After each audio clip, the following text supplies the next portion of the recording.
Hello everybody, it's Megalithic here, otherwise known as Pablo Escobar, and in today's video we're going to take a look at the Dewbauchee JB700W, retailing for a price of $1,470,000, ladies and gentlemen. And as you can see, it's a facsimile of the JB700, which costs $350,000. Okay, well, we'll take it on a test run, ladies and gentlemen, see how it goes. Okay, as we can see up the hill there, ladies and gentlemen, very poor acceleration.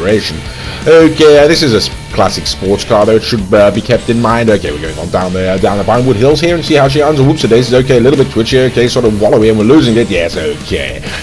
So the handling, ladies and gentlemen, yes, not too good either. But as I say, a classic sports car.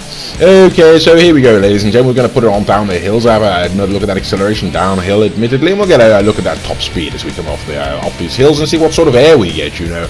And barely got off the hill at all, did we? Okay, and here we go on the second one, and barely made it down to the bottom.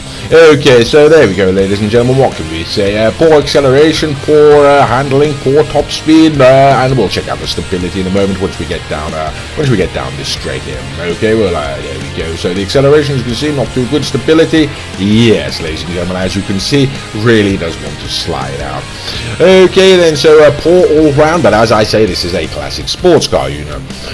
Okay, and so what's the point out about this vehicle, ladies and gentlemen? Well, effectively, this is exactly the same vehicle as the JB700, you know. As I say, retailing for $350,000, that version. If you pay the extra sort of $1,120,000 or whatever it comes to, you pay the $1,470,000 for this version, ladies and gentlemen. What you get is exactly the same car, but the machine guns work. That's effectively what it comes down to, and also you can put out spikes or slick on the back. Okay, well, we're going to take it on into the custom auto shop and have a look at some of those modifications. Now, the prices thereof, as you can see, ladies and gentlemen, the slick and the spikes there. You can also go ahead and have the machine guns mounted on the front, or you can choose to have them removed if that so suits you, as you can see there.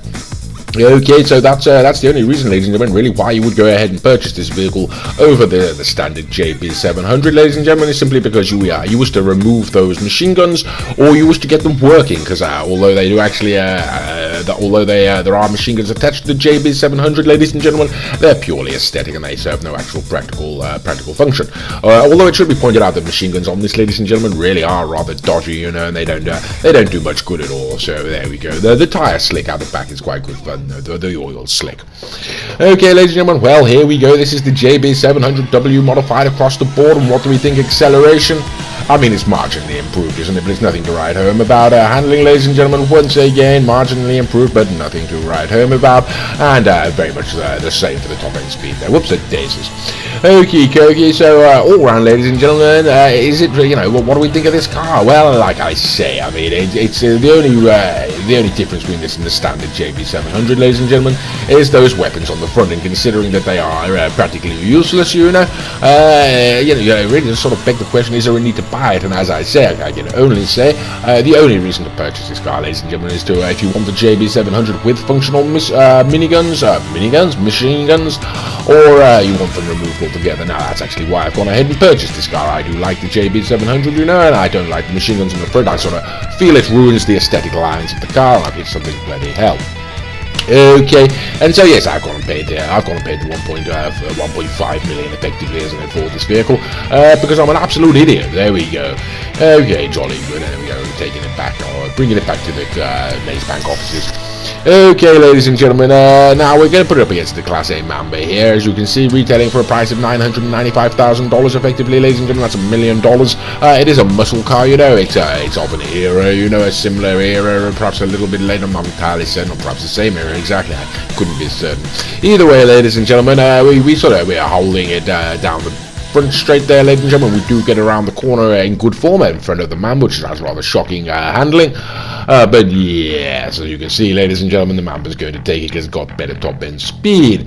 Okay, well, never mind. Right, we're going to move it on to the next one now, and the next one's going to be the Sterling GT. I think this is about $1 million for this. What, 997? I think something like that. I'm not entirely certain, but I believe about $1 million, ladies and gentlemen. Again, of a similar sort of era, presumably, you know. And again, okay, here we go. We're going to take a look at what's going on now. So yes, like I say, ladies and gentlemen, this has got machine guns, this car. It has got spikes or oil slick that can be dropped out the back that effectively act the same as, to some degree, as a proxy mine. You know, this presumably the spikes will take out people's tyres if they don't have bulletproof tyres, and the slick, it doesn't explode or anything, but it does cause people to slide off the road in a rather amusing way. You can check that out on our full review if you wish to. Okay, and there we go. Now, so yes, we do beat the Sterling, ladies and gentlemen. It can beat the Sterling. Okay, now we're bringing on to the Pegassi Zentorno, $725,000 for this vehicle, ladies and gentlemen. It is a modern-day supercar, and as you can see, yes, it's disappearing into the distance. And perhaps I shall take this opportunity to inform you that all of the other vehicles in these videos are driven by Mr. Raccoon. You know, his name is the Bromby. He has a channel of his own. It is called the Bromby. If you type that into YouTube, you should be able to go and find it. And why don't you go and do that? He's got some rather good videos on there. Okay, ladies and gentlemen, well, here we go. Like I say, so perhaps be no surprise, ladies and gentlemen, the Pegassi Zentorno crosses the line a long time ahead of the JB700. Okay, well, this is what Mr. Raccoon likes to refer to as the final masquerade, ladies and gentlemen. This is the Grotti Italia GTO, the fastest car on GTA in our opinion. You know, we've done several tests with this, repeated tests, exhaustive tests, one could say, and we always come to the same conclusion that although it's not actually the fastest in a straight line, it is the fastest on the street, so to speak. And so yes, we consider the GTO to be the fastest car in this game, and it's going to absolutely demolish the JB700W. Okay, so what do we think of the JB700W? Well, I do actually like it, ladies and gentlemen. I like the DB5, which this is based on. I like to get those machine guns off. It's worth the money to me. Is it worth the money to you? Unless you're trying to complete a Dewbauchee collection, probably not really. Okay, there we go. Mr. Raccoon's trying to shoot at me, and I don't like that one little bit, so I'm going to shoot him in the face, and there we go. Haha, got one on him. Okay, well, there we go, ladies and gentlemen. I do hope you've enjoyed this video, and as always, thank you very much for watching.